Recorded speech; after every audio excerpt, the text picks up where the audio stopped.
An exponential function is any function that looks like the following. Y equals a times b to the x. For example, if we had y equals 2 times 3 to the x, then we would have an exponential function.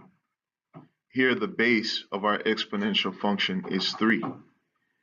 We could also have another example could be y equals 4 times 5 to the x. This time our base is 5, or we could even have, as an example, y equals 1 times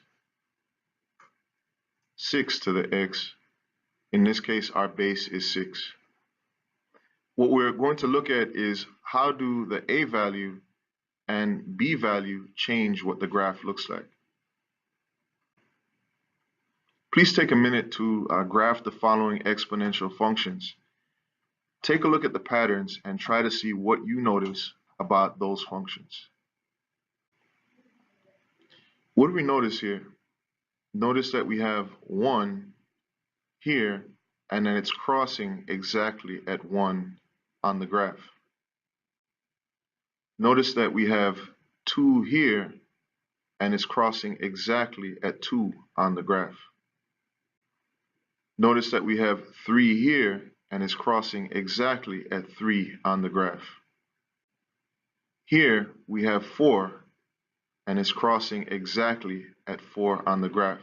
So it looks like we should be able to predict where our y-intercept is going to be based on the function that we have. So we can see clearly what the a value does. As we change the a value, notice that it's changing the y-intercept. So the a value is the y-intercept. But what exactly does the b value do? Notice that when the b value is greater than 1, so when it's equal to 1, it's just a line.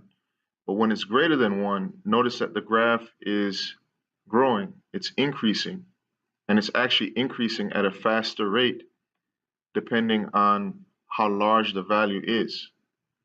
But what about if we were to choose a value less than 1 for b? So for example, if b was 0.9, notice that it's going down now. It's decaying or it's decreasing. If b were 0.8, notice that it's also decreasing. 0.7, 0.6, 0.5, 0.4, all of these values are causing us to have decay. In other words, our graph is decreasing as we go left to right. So what we can tell is that the a value is going to give us the y-intercept of our graph, and that the b value is going to tell us when it's growth or decay. So by growth, what we mean is that the graph is rising when we go left to right. And this happens anytime our b value, the absolute value of our b value, is greater than 1.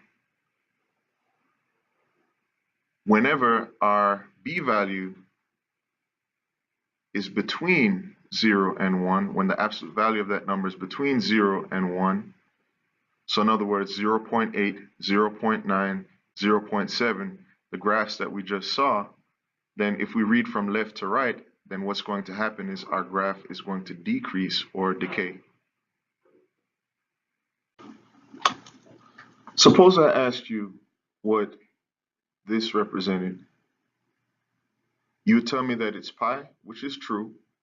You would tell me that its approximate value is about 3.1415, etc. You would tell me that it's related to both the circumference and the area of a circle, and all of those things are true.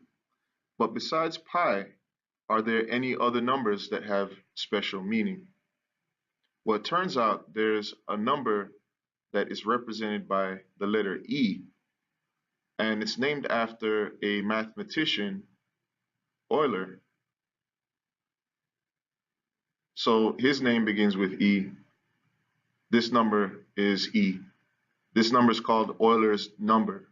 But exactly where does this come from? So suppose that we had the function represented by y equals 1 plus 1 over n raised to the n power. And we just tested out what would happen if n got larger and larger. So as n gets larger and larger, we're going to get closer and closer to a certain number. If you notice, no matter how large n gets, it's not going to go past that number. So that number is E. That number is about 2.718, etc.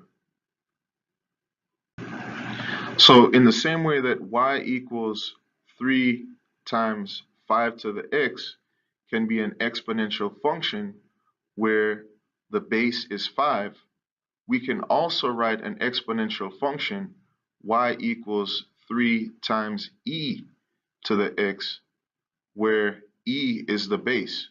Remember that e, just like pi, represents a number. E is about 2.718, etc.